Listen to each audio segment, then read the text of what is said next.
Donc cette première présentation a également pour visée d'introduire cette matinale et de vous parler d'alimentation durable et d'élevage porcin.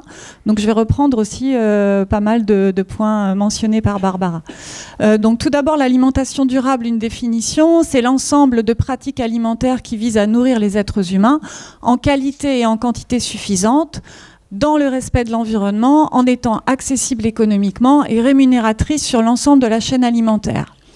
Donc cette alimentation durable, elle se réfère à plusieurs enjeux qui sont largement rapportés par l'ADEME.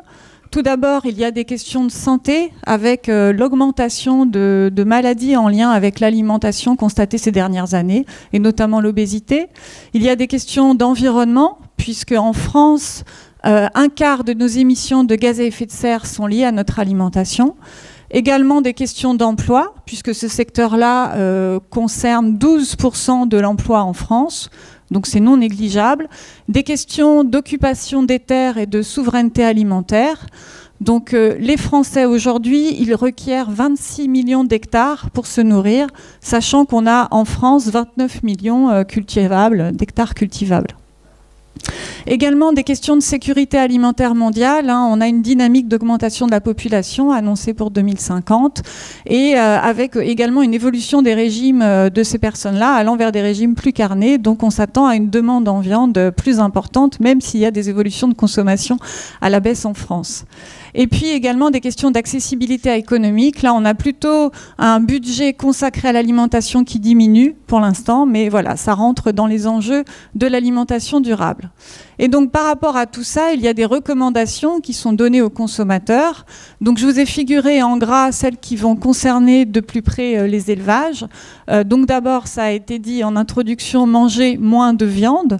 Donc, ça impacte directement nos élevages. Et dans la viande qui doit être consommée, il est recommandé d'aller vers des viandes de meilleure qualité, donc associées à des labels ou issues d'élevage biologique, associées à un meilleur respect de l'environnement et de la biodiversité.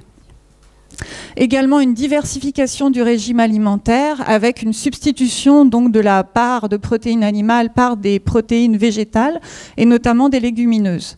Et il y a d'autres recommandations qui concernent moins directement nos élevages, qui sont de consommer local et de saison, quoique ça peut aussi se rapporter à nos élevages, de privilégier des produits non transformés et enfin de limiter le gaspillage, puisque il y a 33% du gaspillage total qui se fait directement chez les consommateurs. Donc par rapport à toutes ces recommandations, il y a des prospectives aujourd'hui qui se demandent à quoi peut ressembler la France agricole, voire l'Europe agricole en 2050 pour fournir cette alimentation durable.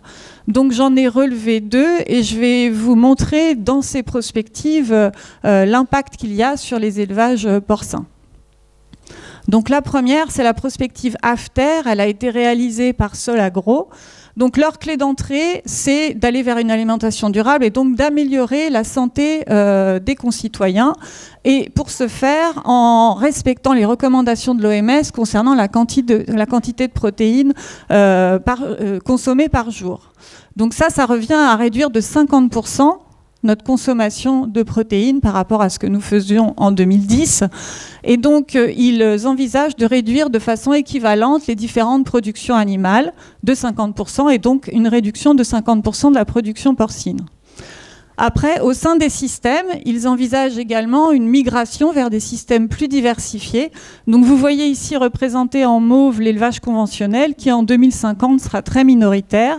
Les systèmes se développant étant des systèmes avec plus de valeur ajoutée et prenant plus en compte les questions de bien-être.